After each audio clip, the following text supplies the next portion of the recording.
Race fans, and welcome to Turn 5. I'm your host, Scott Lockwood, standing in for Jake Wilson this week. It's coming off a good night of racing here at Desoto Speedway, featured several classes of cars, especially highlighted by a photo finish in your open wheel modified division, and lots of cars, lots of fans in the stands, everything to go. And here are some interviews for you tonight to enjoy. Hi, I'm Scott Lockwood here this week on Turn 5 here at DeSoto Speedway. And with me tonight, to start off with, is going to be John and Jesse Heidenthal. And so, John, how are you tonight? I'm good, thank you. Talk about your car, and obviously may have some practice today. It's what the track like, and how's it going out for you today? It's a little warm out today, but car's finally good. This is our second motor, and we're ready to go at it. Right. And you've had a lot of past success here at this track, so talk about what DeSoto Speedway has been like for you over the years. DeSoto Speedway has been a great, family, just a great time. Just meet a lot of people, a lot of fun, good competition, just a great Saturday night family fun. Tell me a little bit about your race car, some of your sponsors and that kind of thing. Well, the race car I'm driving is owned by Rich at Rich's Auto AC. It's a great car. We have a painting company, Progressive Painting, that has been backing us. Good friends that have been backing us, and it's a great car. And Rich lets me drive it, and I have a lot of fun. Right. And what can we expect out there tonight? I hope to win. All right. And lastly, I know you've been starting to work with your son Jesse here, so just tell me what that's been like for you. It's been a great experience. Jesse's been in this grandstand since he was a baby in a stroller.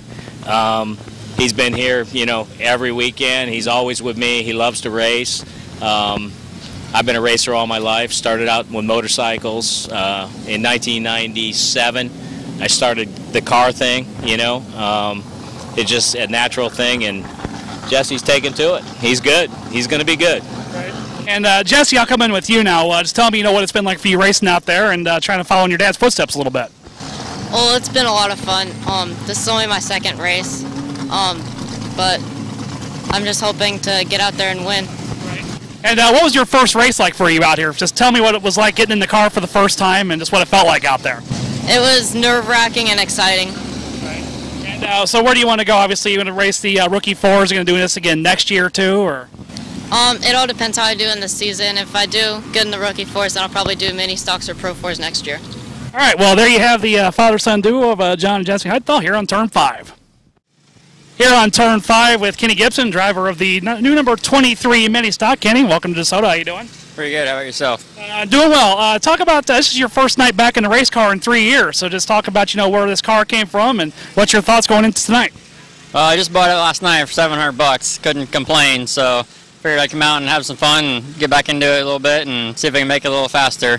Probably not going to be that fast tonight, but we're out having fun. That's all it's about. So we're just give her hell and see what happens. Right. And you were just telling me you barely had enough time to get this car together. I mean, you bought it last night. You were shoveling dirt out of it. So how's it been out there on the racetrack tonight, if you even had it out there yet? Yeah, we took it out twice. It's all right. It's don't handle the greatest, but it used to be a dirt car. I shoveled about 10 pounds of clay out of it. So it's all right. Mounted the seat in it this morning, and here we are. So we'll see how it does. Right, and usually you work for one of the late model teams, so just how much different is this for you tonight, obviously going from that down to the mini stocks? Yeah, working on 30 late model, it's pretty crazy how fully adjustable those are compared to this thing. We can barely do anything to them because they're supposed to stay stock, so it's a big difference. Feel like I'm beating a paddle to go faster because I'm not going fast enough, right. But it's part of it. It's got stock class, so you can only go so fast, but it's fun. So. So what do you expect now of this thing tonight, and how do you make it go faster on your first night out here? Well, just drive it like you stole it. Nothing you can do. I mean, there's only 4 of us, so I guess the worst I can do is the top 4. Oh, okay. And who do you have out here helping with you tonight? We're with the JCR Jess, and my buddy Cameron's out helping us, and a little bit of help here and there helps, so we shall see how it ends up. Right. And we can see you out here the rest of the year, you think, or? Yeah, we're probably going to come back out in a little while. We're going to rebuild the cage in it and make it a little safer. It's not the greatest, so working on the late models, you see all the way it should be and the way it's not, so we're going to make it a little better and more safer and see if we can make it a little bit faster. All right, well, thanks for joining us, and good luck tonight with Kenny Gibson here on Turn 5.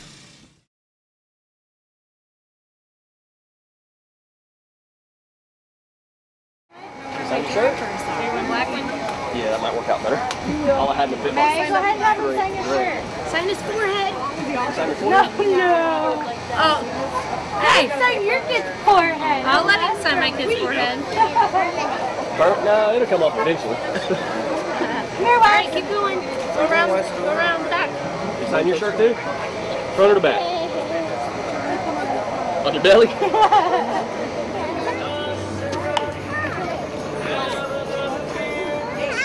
Yeah, more hot.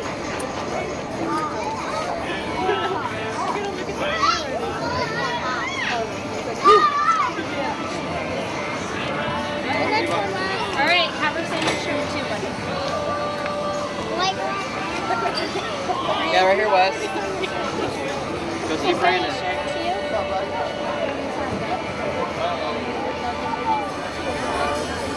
How you doing, Daniel? There you go. I like football. I played football. Huh? There you go. Thank you. Do you want him to sign your shirt? What's up, buddy? Hi. Say hi. We're doing this for you.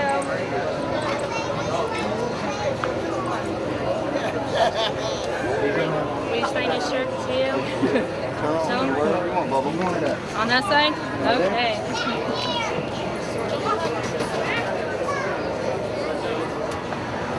It's like, what are you doing to me? What's he doing? He's right on your shirt.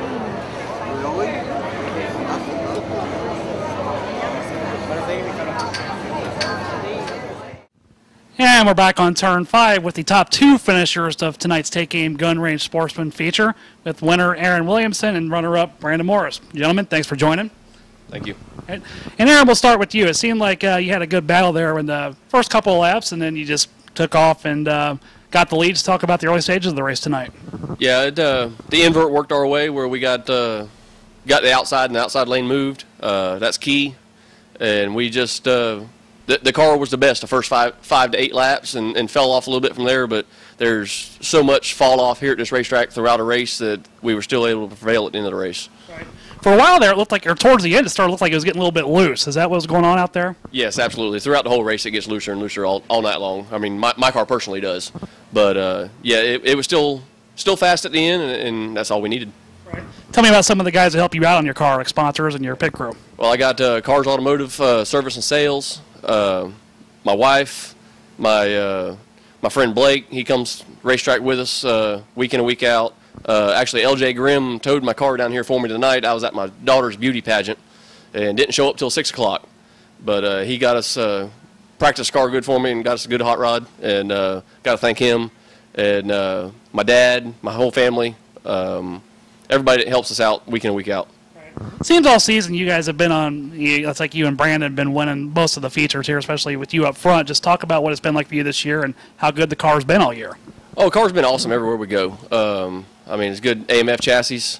As Brandon has as well, the same thing. They're up front running cars, and they're hard to beat.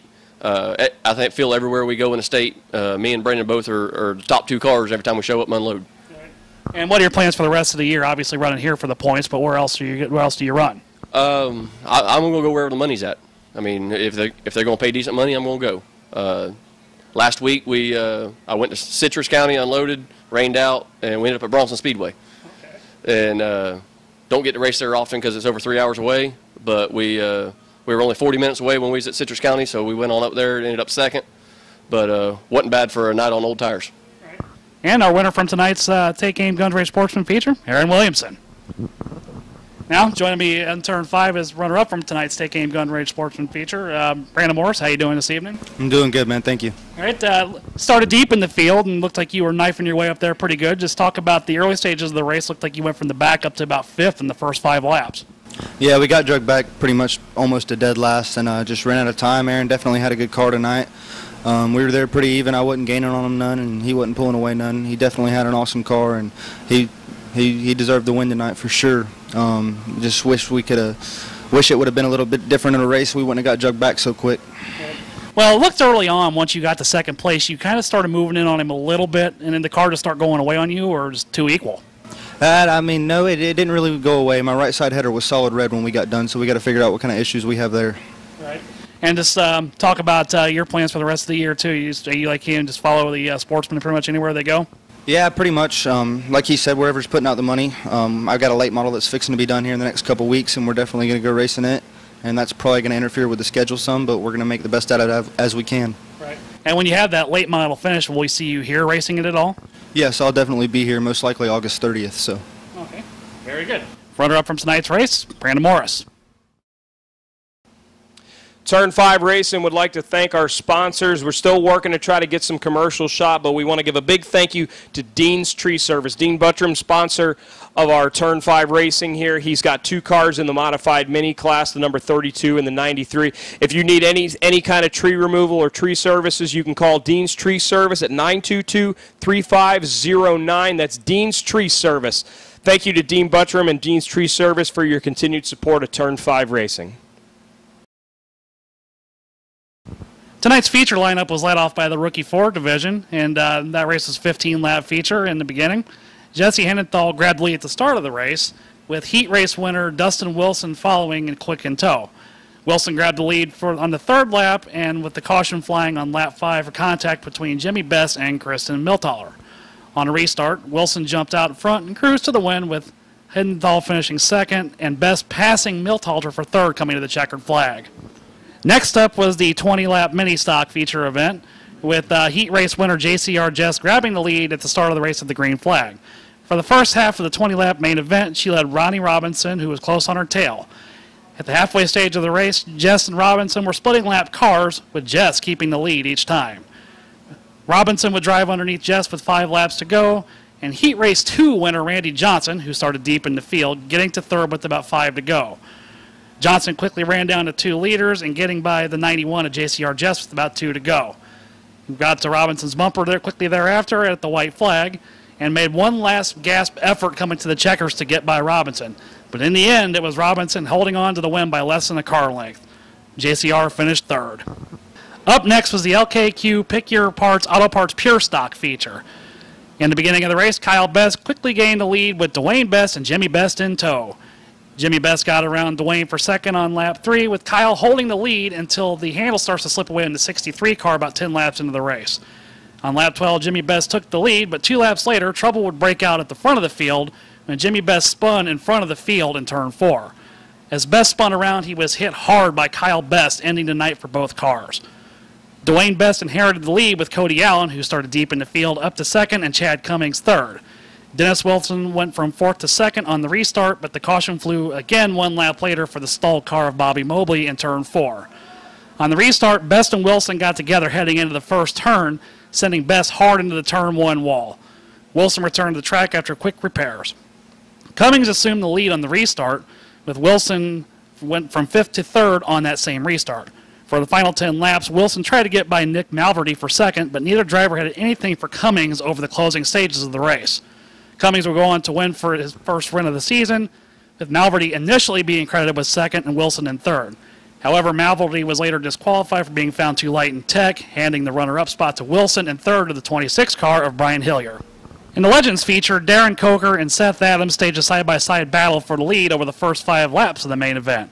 Coker eventually got the top spot and caught lap traffic just 8 laps into the main event. As leaders caught traffic, the 27 of Bob Wilson spun directly in front of the leaders and collected 3rd place running Keith Sinkula in the incident. Coker kept the lead on the restart and went on to cruise to the win. The 5 of Seth Adams was 2nd, with Donovan Ponder rounding out the top 3 after winning his heat race earlier in the evening. In the dwarf car main event, heat race winner Larry Hubbard III started on the pole and would lead the early stages of the race. On the start, the 26 of J.D. Corden did his best impression of Indianapolis 500 champion Tony Kanaan and went around half the field on the outside and eventually getting to 2nd place. By the halfway point, Hubbard, Corden, and Darren Bass, who started at the tail end of the field, were running nose to tail around a 3/8 mile oval. Bass passed Corden for 2nd with about 5 to go and quickly set his sights on Hubbard. For several laps, Bass followed in Hubbard's tire tracks, and with 2 to go, he pulled to Hubbard's outside and took the lead at the end of lap 18. Bass would pull out to a half straightaway lead over the final 2 laps and ended up where he's already been several times this season at DeSoto Speedway, and that's in Victory Lane. A small field of 6 cars was on hand for the JD Byrider Open Wheel Modified feature, but that did not deter the field from putting on a great show for the fans. The race started off as a 3-way battle between pole sitter Joey Logan, Dalton Nelson, and LJ Grimm at the flag. 3 laps in, contact between the lead cars sent Grimm to the lead and eventually forced Logan to the pits with a tire rub. Cody Stickler, who won the last time the modifieds were out, knifed his way through the field and found himself in the lead by lap 6. Another restart, Grimm and Stickler spent several laps running side by side for the lead, with Grimm eventually getting the advantage. 12 laps in, Stickler and Nick Hernandez got together going down the backstretch, but somehow kept both cars off the wall. Hernandez came out of the contact in second place and set his sights on Grimm. For several laps, Hernandez stayed right on Grimm's bumper but could not make the pass. With 2 to go, Hernandez made contact with Grimm, causing him to spin out in turn 1. Officials sent Hernandez to the rear as a result of the incident. On the final restart, Stickler lined up on the outside of Grimm on the front row. The duo were in a near dead heat coming to the white flag and stayed that way for most of the final lap. Stickler made the inside line work over the final 2 turns and beat Grimm to the line in a photo finish. Nelson would finish 3rd. The take-aim gun range Sportsman finished out the night's card of racing, and Roger Blevins would take the lead at the beginning of the race. On lap 4, Aaron Williamson passed early leader Belvins and caution from fly on lap 10 when the 29 of Bobby Mobley and the 35 of Greg Chrome got together in turn 4.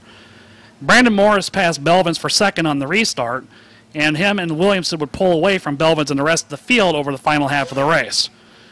Williamson would go on to notch another win in the Sportsman division, and Morris would finish 2nd and Blevins hanging on for 3rd. Well, fans, that brings to a close to another show of Turn 5.